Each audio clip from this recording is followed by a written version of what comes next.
Okay, we're back on Gabersay. Gabersay seems like it was a nicer place. Yeah, that's physically. right. Yeah. Do you remember if it had a social hall? If there were movies or dances? No, we had to go to town. What is the name of the town? Munich, you said it was near. Do you think I remember? Munich.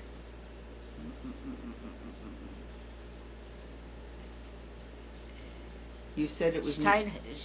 He was born in Steinhering. Wait, Gabersay you said was near Munich. That's right, to Munich. That's right, over there. And then we went. My son was born in Gabazay already.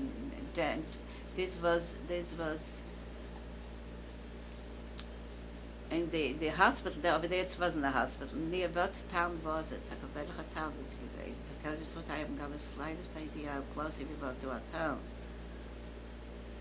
Because we didn't even went Oh, so your son was born in a hospital? in Germany, in Steinhering. Okay. And was the bris at the hospital? At the hospital, that's right. Because the Moil came to the hospital, and he made the breast. I wanted very much a girl. I wanted after my mother.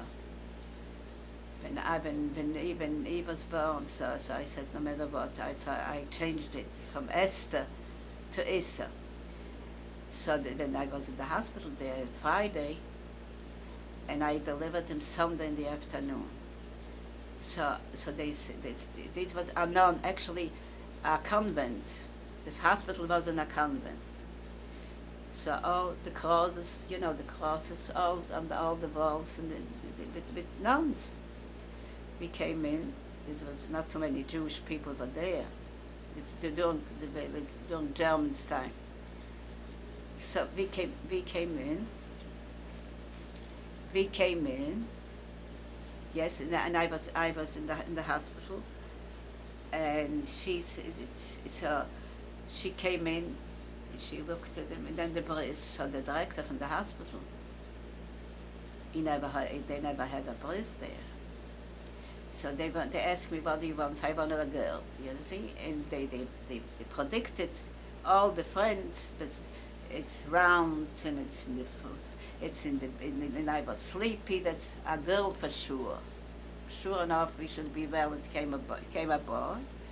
So then they said, now I see, no matter what, after the bris. So they said, now I understand why the Jewish mother didn't want boys, because they never witnessed a bris. They didn't know. So they came in a moil, a Jewish person with a longer beard, yeah, and he made the circumcision. So it's not so fast. They come to and over there it was 8 days. I had to stay in bed for 8 days. Now I couldn't even walk afterwards. They brought them. I came in. They brought them. They came in too because I was nursing him. And they opened it, and literally he was bleeding. After the bris, he was bleeding, and they didn't know. You'd see, it's not a problem how to stop bleeding, but not on that. He cannot close it. The baby has to pee. So he got the SS. From SS he had blood because he had a type OC that it fits to everybody. He had to give him a blood transfusion because the baby lost blood. So then now he's very quiet, he's very good. So he says, otherwise I said, you have German blood in you, the SS blood, that's it. So after the bris, he was already, I was there 8 days. And after 8 days, another 2 days. And they didn't know what to do with it. They were so proud to even deliver him Sunday in the afternoon. Oh my God, he's going to be so lucky because he was Sunday in the afternoon. He was born Sunday in the afternoon. And then after the bris, so sure enough, Ulka came with Yulik to make the bris. And this was, he should be well in February. The snow was so far, and she took the twins, because I lived in Gabazay, and she lived in Fernwald, I think. So that's it. She didn't say no. They came in with that, and my father was what are you doing with two small little girls? So this snow, but she came because my husband called her she should come to make the bris. That's how it was. This is this is not family. This is just friends. But You can't even impose on family now like this. You can't even think of such a thing. And so the bris was, of course, in the party was afterwards, and then it was the pig in a band. Absolutely. what was the party like? The same thing like here, the same thing like here. And everybody put on the whatever I had whatever, a bracelet, whatever, so they put on, because of a pig in a bed, in the Shulim Zocher, absolutely. That's it, because it was also a shoe there. They made a shoe, and the same thing, one apartment was made for a shoe, and that's how they had a Sefer Torah, so they took from one camp to the other, and that's how it is. There was no problem whatsoever. And afterwards, we all registered, of course, to go to Israel. I mean, to go to America. After she wrote, so my husband had to sell the tractor because he's not going to Israel anymore. And we registered to go to America. And so they called me to the CIA, It's not like now you go jumping over the fence and you're in America. We have to go through the doctors and the CIA and the FBI. And the only question then it was, I still remember, we came here in 1951. So that's I've made with years. So my brother said, so my father said to me, the first question what they asked, it was, you are communist. And I thought to myself, how stupid can you be if I would be a communist? I know that you don't want communists. I would tell you that I'm a communist. What is the problem with you people? The first question. And then so this was the first question. What else did they ask? Something that a couple of questions. This was the question. And they looked at the kid. He was already a half a year old. That's it. So we lived in Gabazay for a half a year. And so the first time we have to reject because I was in the hospital I delivered it. So we had to make the appointment for the second time for the interview. And the second time he was already a menschel. So when they took him I had him. So he wanted to know if the baby is normal, so he understands something. And my father told him. So he used to say in Yiddish. I don't know. Can I tell this in Yiddish? Yeah. Wie groß the singer was on, so he picked up and told her, so groß, and God bless him, he's now 6 something anyway. So groß. So I told him he should ask. He took him on his hand, and he was sitting by on his lap, and he was playing with his pipe. And then he asked him, and I said, what else did I ask him? So where's the nose, where the eyes? 6 months, God bless him, he knew, because he was taught. The lady was teaching him. My father was. That's how. So the second time, so then we have to register all over again. And then the second time, when we went, so my in-laws, my father-in-law, had to go through. We went to the doctors. They didn't let you in. One doctor and then to the other doctor. So then when they made the röntgens, so the one X-ray, they saw. He had pneumonia, so on one lung it was like a stain, from pneumonia, that he had pneumonia. So they were afraid for tuberculosis, and this was very, very rampant there, so they were afraid. So we found out that they have a doctor, that he takes some money, so we paid him some money, and he gave him okay, that everything was fine. And then we registered, and we went to, that's it. And from there, the baby was already a half a year. Then we passed all the tests, and we got already the papers to go to America, to New York. And when we came, so my father was registered with my older brother at the same time. But the only thing is, even actually before me, because I had to put it off for 3 months because of my father-in-law, because they didn't let him through to the doctors, because he had a state. So So this was exactly when they already liquidated Gabazé. So this is it. This is it for the Jew for the camp. We had to go. Otherwise, we had to go all the way back. So right when Gaberzé was liquidated, That's you it. went So to we the went United a little States. bit before that. We went to America. We went already to America. So a few more questions on Gaberzé. Men worked primarily through black market to make That's right. extra That's money. right. That's right. Were there Jewish policemen in Gaberzé? Yeah, the same thing. The same thing. And In a committee that's has to be organized. You can't leave people Right. without it. were there a lot of couples in Gaberzé that got married? Allowed the what? Couples that got married in Gaberzé? Not in Gabazé, but in Ulm. Yeah, they were already married couples. Yeah, yeah. And And single people, allowed the single men. a lot of single Yeah, men. some of them they came from Russia. Again, with the feeling, you're now a year and a half away from the war. Was there a feeling of people getting ready to go somewhere? Was there a feeling of frustration that It they was were... a frustration, the unknown. We didn't know, but the only thing we knew that we cannot stay in Germany. We cannot stay in Europe. Was it more frustration or excitement that you were going? No, just the opposite. We didn't have too much frustration. The only thing is that we were terribly concerned not to stay there. Once we had a way out, so that's it. The first way out we took it, just to leave, to get out of there. So we went to the States, also to the Joint, of course, and to the UNRWA. That's it.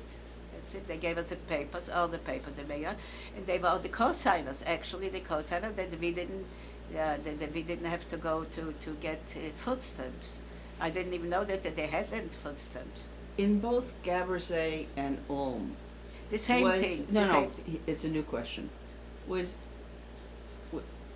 it a case where everybody was responsible for running the camp? There wasn't really one leader, was there? It was the committee really that run the But camp. there wasn't one leader of a No. camp. No. Okay. No.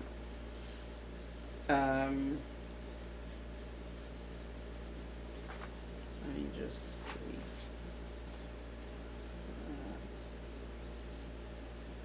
So the leadership of the camp, it's not like you had a president. It's not like it was really more self-sustaining. Exactly. Nothing. No That this leadership. was the law that you have to do what he says. No. Okay. No. You know, because sometimes on the internet, when I go to look, I see articles about people who said, I organized this camp. But when I talk to survivors, it sounds more like they organized it.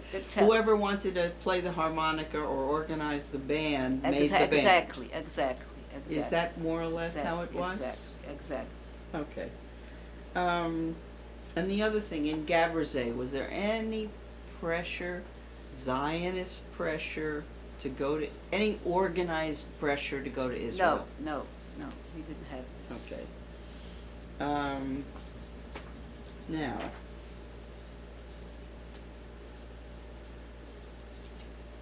when you would have conversations with each other, whether it was in Ulm or Gaberzé,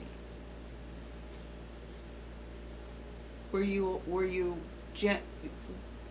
always talking about the war? Did you find yourself, whether it was then or now, always coming back to... It's always coming back. That's because the nightmare. It was very raw. The nightmare did not escape yet. The nightmare still occur because it was just. When you meet a survivor, let's pretend I'm a survivor. You haven't met me. You hear the accent. We're in a meeting, and you know I'm from Eastern Europe. What's the first question you would ask me? First question that I would ask you about. Yeah, we're in a luncheon. Yeah. And you can tell I'm from Eastern. Yeah, you survivor. You're a survivor. You can tell. Well, what's the first question you would ask me? How did you survive? Second question. And the second question, do you have family? Do you, because they're still alive? Third question. Third question, how do you manage? Do you married? Getting married? Okay. You have a Have- family? Did Who brought you here, the joint or your family? Okay. If I asked you, have you been having the same conversation with your fellow survivors for 65 years, what would the answer be? If you would have, If I ask you, have you been having the same conversation with Ulka for 65 years, what would the answer be? somehow, the topic is still there. Of course. Still there. Of course, we have now already, with families in there, with the kids. Okay. But This topic does not this go is it. away. No. It's still there. It's still on, not just it doesn't go away, but it's on top of the list. That's it. This you cannot escape this. This is going to stay for the rest of your life. Why do you think that survivors are your closest friends? Why do you think survivors are your closest friends? Because it's the same thing we lived through, literally. Well, everybody became family because you lost your family. You literally lost your family, and then the friends. That's what you relied on each other and you helped out each other. This was the matter. Nobody, to tell you the truth, this was from the instinct. You didn't even was coached like that to be. Nobody taught you like that. But this was a given. You see, you have to help out. Especially that's it. And there was no envy that one had a lot and the other one has less. But the one pulled out the other one, and that's how it goes. One after the other. That's it. One helped out the other. Till this day. Even the kids, our kids are also close. Because they were brought up in the same, the family, and they know that's it. The grandkids already, that's a distant, that's not the same. Okay. Not the same. Now, where were you in 1948 when Israel became a state? When I was in Ulm, what? Where were you in 1948 when Israel became a state? Oh, we were in camp, we were them in Ulm. No, 1948. You were in the United States. 1948. When Israel... No. So Israel was, we were in camp in Ulm. You said... 48, we left, 45, we came to America in 1945. Wait a minute. 45 you were in Ulm, 46 you were in Gabrerzay. That's right. When Gabrerzay closed, you went to the United States. That's right. What year did you go to the United States? We came to the United States in 1951. So we have to figure something out. How long were you in Gabrerzay and how long were you in Ulm? So in Ulm, in other words, in Ulm I was maybe longer than what did I say in Ulm? 1 year, so maybe you were longer. No, so we were more than 1 year. It was like 2 years then. When do you think you left? If you only came to the United States in 1951, where were you when you found out Israel became independent? You had to be either in Gabrerzay or Ulm. In Ulm, we were in Ulm. Okay, so wait a minute. That means that you were in Ulm for 3 years. That's it, exactly. Okay. So that means you were in Ulm from 1945 to 1948, at least. I don't know. It's in part, wait a second. We were liberated. 44. Yeah, so there was so the Russians were there, so I was still. But remember, with it. you traveled through those cities. Afterwards, So the Russian, but we were what, like... Now, Ulka was in Farnwall for 4 years. 4 years in Farnbad. So we were in Ulm how many years? So probably we were in Ulm like 3 years. Yeah. If you were in Ulm in 1948, if you were in Ulm as long as Ulka was in Farnwald, you were there more than a year.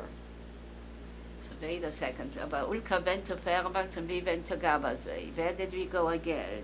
So we were in Gabazay a longer time then. Probably. Yeah. It's okay. Yeah. So you were in Ulm when Israel became a state. Do you remember listening to a radio? This was what in 40, when was Israel? 48? 1948. Are you sure 48? Wait a second, because we were in Kent, we were in Ulm when we were dancing in the street there in Kent. In Ulm, 48 was still in Ulm. Can you imagine? So tell me what you remember feeling and doing When this was announced. I Tell- still have goosebumps. So the loudspeaker. in Tell me Kent- what happened. The loudspeaker announced that Israel, they gave them the votes. Yeah, they were counting the United Nations votes, and I still have goosebumps. And I remember, and everybody started dancing in camp in the street. We were dancing. Ich muss so gefragt, ich muss gesingen.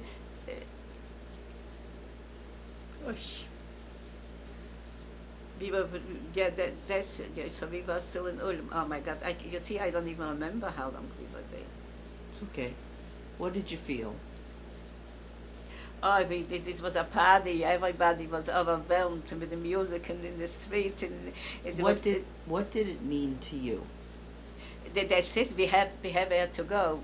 So then, how it started with going to Israel. We're supposed to go to Israel. But what did it mean to you?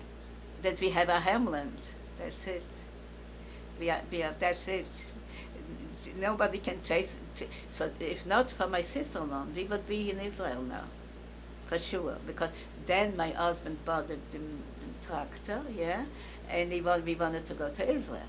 And in Israel, then she started riding because then everybody came at the same time to Israel, and they were still outside. They were living in the tents. They didn't have a roof over their head. And she said, and it's so hot, and the kids got the dysentery, and I had a baby. Don't use it to stay in camp as long as you can. Don't go, because it's so. Meanwhile, we registered to America, and that's how we came to America. That's it. So you're right. It's in Gabazay we went them to Gabazay, because in Gabazay I remember we didn't stay too long in Gabazay. It was So the probably mostly time we were on Ulm. But you do remember that day. How long did that celebration go on? Oh, we did it overnight, a whole day and a whole night. Oh, it was unbelievable. And wat gedabend and wat gebeen. Oh, please, the blessings and the blessings. Everybody was kissing each other. Listen, that's it. And how do you feel about Israel today? Excuse me? Same. How do you feel about Israel today? Same way? Also the same thing. The life, das Leben geht nicht weg für Israel. God forbid if something happens, oh please. To just the green. Even the kids, my kids also, very much so. Okay, so in 51, so for sure Ulm and Gabersee were the only DP camps. I think so. I didn't have anything in between, I'm thinking. I don't think so. Yesterday I talked to my sister-in-law, and I wanted to ask her exactly where we went from Gabazay. We were from Gabazay. We registered to go to Israel, to America. That's it, I think. And in Hamburg, Ulka came with the kids. Hamburg is where you went. And she has a sore throat. And so she was afraid the kids shouldn't get sick. So I had my baby with the carriage, and they separated. The men separate and the women separate. I don't know why they did this, but that's how they do it. That's how they did it. So I was with the baby in the room.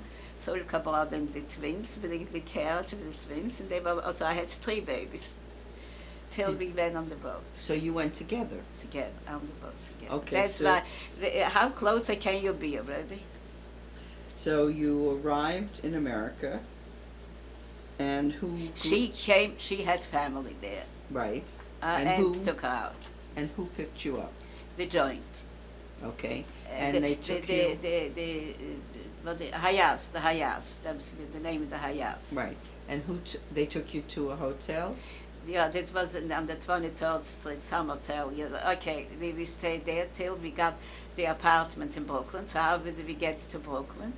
To Brooklyn, we got the apartment because my friends already lived in Brooklyn. My husband, but you see, they let go to America. It was open from 1948 till for 2 years, till 50. And they closed it again. They closed. America didn't accept anymore. That's for 2 years. It was like, so a lot of people came here in 1948, and we had to stay there and wait.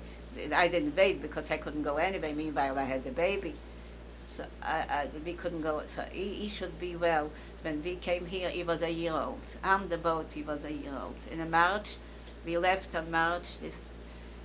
So we went on the same boat together. That's right. Then we came to Olmert. We came to New York, to Manhattan, on the 33rd Street, and this was the Hayas had a building specially. Over there it was a kitchen. The Hayas was on the 24th, I think, and we lived in, I don't even remember the street exactly, the number of the street. And Ulka lived a little bit farther from my hotel, also an hotel. You know, the Hayas, they Right. put us in a hotel. So we lived she lived like a couple of blocks farther from it. Because then I stopped nursing the baby. I was still nursing it. It was a year old. So the doctor came in from the joint, and he says, "There's the baby." He was walking around already, and he looks and I said, "No, he thought I have the." I said, "This is the baby." so I was there like about 2 days, and then I came home, and she got the apartment. Before she had the hand here, so there's a difference. And then with the joint, because our friends were here before, because before they closed the borders again, and they didn't let us in, and they didn't let nobody in. So with the next wave we came, and we had already friends. My husband's town. They were in Russia, and then so we got there an apartment in the 1964 Edgewood. This we in Edgewood, and this in Newlands Avenue. So we lived in Brooklyn, East New York. And what was your husband doing for a living? And my husband already, yes, first of all, he went in, when we came, so he went to work in a shop. I worked in a shop right away. My father took care of the baby, and I worked in a shop. What were you doing? For 60, you know, from the machine, when they finish the machine, when you take out the piecework, first of all, everybody worked from piecework. And when they finished, so I took away the clothes, the baby clothes, from the machine, and you have those, they take apart, so you have to cut off with a scissor, you have to cut off, you say the threads that they rip it off in the machine, you know, they're not so close. So this was to cleaning, that was my job. And I had to, 1 second, you have to excuse me for 1 minute, I have to show you something.